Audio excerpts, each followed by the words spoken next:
Eastern.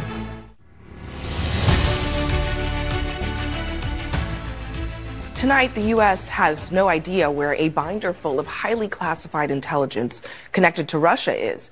What is clear, though, is that the binder has vanished, and it vanished in the final days of the Trump presidency. In CNN's exclusive reporting, it said that the intel inside is so secretive, it was kept in a safe within another safe at the CIA's headquarters. As for where it went, well, there are several theories. One was floated by Cassidy Hutchinson, a top aide for then Chief of Staff Mark Meadows, in her recent book. I watched him climb into the limo, noticing the original Crossfire hurricane binder tucked under his arm. I did not have time to ask what he planned to do with it as he drove away. What the hell is Mark doing with the unredacted Crossfire hurricane binder? Now, Meadows' attorney strongly denies that he mishandled any classified information at the White House.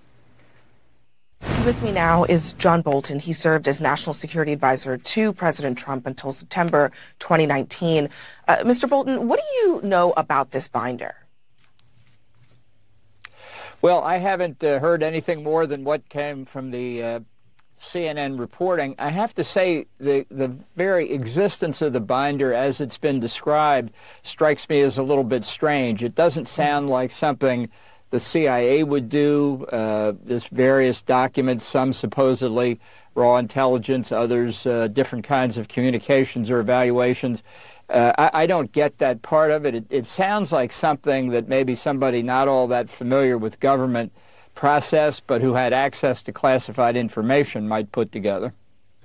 Yeah, I mean, it is interesting, and I think you're right. It does kind of seem odd that any document would have all of this information all in one place, making it very easy for someone to just walk away with it. One of the other parts of this is Mark Meadows and his role. He's now cooperating with the special counsel, and he is in some ways at the center of this story.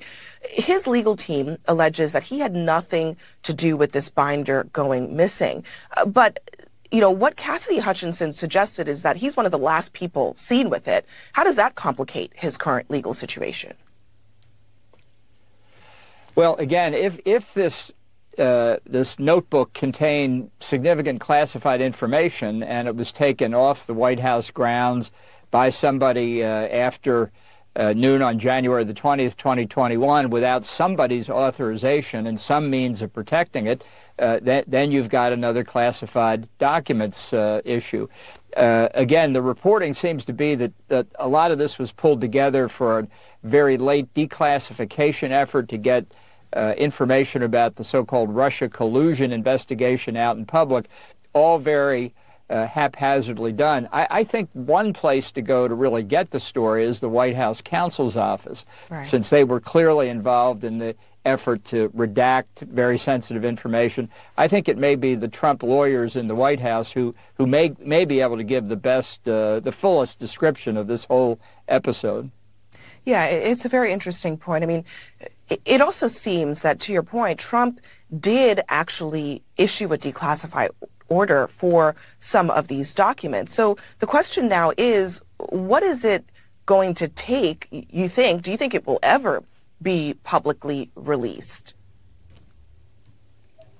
Well, again, what appears to have happened is that Trump, in some way, he indicated he wanted this material declassified. It's not clear that any of it has been released publicly yet. And so that's a whole nother question. What happened to it? It reads like a cheap dime store novel. Mark Meadows rushing to the Justice Department. I think it depends on what's in it. I mean, if there really is raw intelligence in there, if there's other sensitive information, then no matter how curious we are, it could well be there's a very good case to keep it classified. So ultimately, do you think that this was given to the Russians by someone associated with the Trump administration?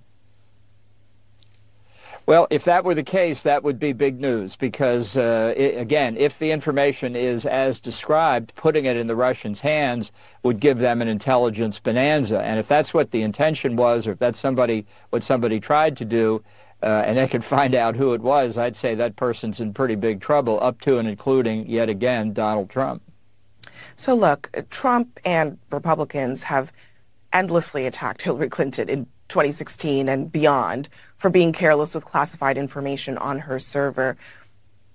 Do you think that this is worse?